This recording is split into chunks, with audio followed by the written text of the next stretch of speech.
Good morning mga katumana. Narito po tayo at nagpapatubig ng ating talong. Ayan. At ngayon po ay nagluluto tayo ng almusal para sa ating mga kaibigang dumagat. Ito na po ang kumuha ng talong at itlog. Ayan, ito po yung talong. Nag-create tayo ng itlog. At meron tayong 1/4 na binabad. Ayan. Ito po ang aming buhay araw-araw na mga magtutumana. Ayan, ako po ang naka-assign lagi na magluto. Siyempre, ayan, hahanguin na natin ang ating 1/4 na binabad. Araw-araw po ay dito umiikot ang aming mamumuhay sa tumana. Ayan, at kami po, ang tigatanin ninyo ng mga gulay na binibiyahe sa sangitan at dinadala sa Divisoria. Antuman! Ayan, tatawagin na natin ang mga antuman. Ayan, nagkakawayan. Mga Bakbak, maskulados. antuman! Ayun na po, at alam pong gutom na ang ating mga kasama. Ayan, nanguna na si Adoy sa pagsandok. Ayan, ganito po kami kasaya sa tumana pagka kakain na.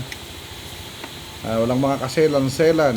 Ganyan po sa Sarap tumana. kumain sa tumana, Saging ang aming kinakainan.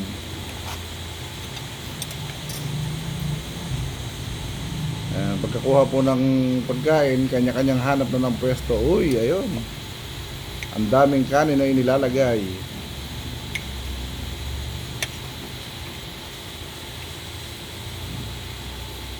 Medyo napalaki ko ng subo. Ayan. Sarap ng aming nilagang talong. Kain tayo mga kaibigan. Ayan. Siyempre, kailangan doon ng pampagilas.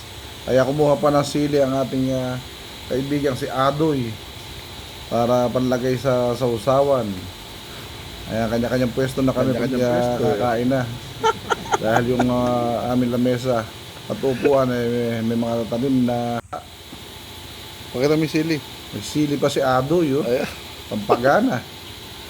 Pagyari naman ang kumain, ayan, magbubukas ng nganga. Ayan, magnganganga na po yung ating mga kaibigan dumagat at yung dalawa ay nanigarilyo pa. Kaya rin magpahinga, balik na uli sa trabaho. Ganyan po ang aming routine araw-araw.